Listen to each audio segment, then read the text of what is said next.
حضرت امام احمد بن حنبل رحمہ اللہ جو فقہ کے مشہور امام ہیں، دن بھر مسائل میں مشغول رہنے کے باوجود رات دن میں 300 رکعات نفل پڑھتے تھے۔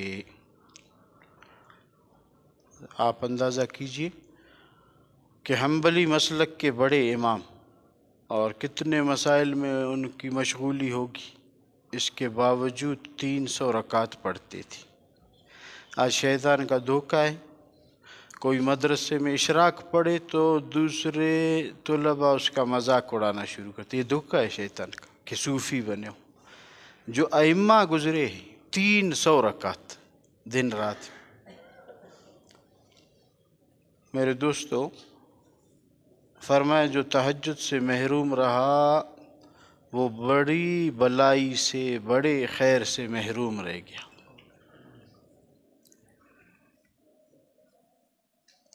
اللہ کی دوستوں کی ایک نشانی، بہت سی نشانیاں، ایک نشانی یہ کہ وہ تہجد کے پابند تھے اور ہے۔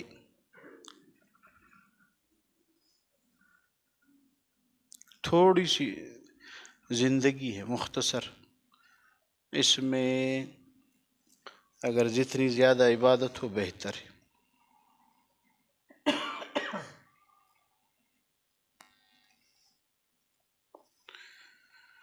اللہ اکبر۔ حضرت محمد بن منقدر یہ حافظ حدیث تھی۔ ایک رات تہجد میں اتنی کثرت سے روئے کہ حد نہ رہی۔ کسی نے دریافت کیا تو فرمایا تلاوت میں یہ آیت آ گئی تھی،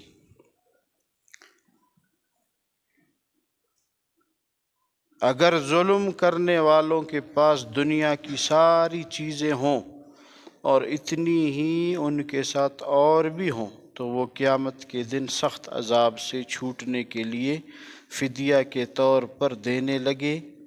اس کے بعد ارشاد فرمایا کہ اللہ کی طرف سے ان کے لیے عذاب کا وہ معاملہ پیش آئے گا جس کا ان کو گمان بھی نہ تھا۔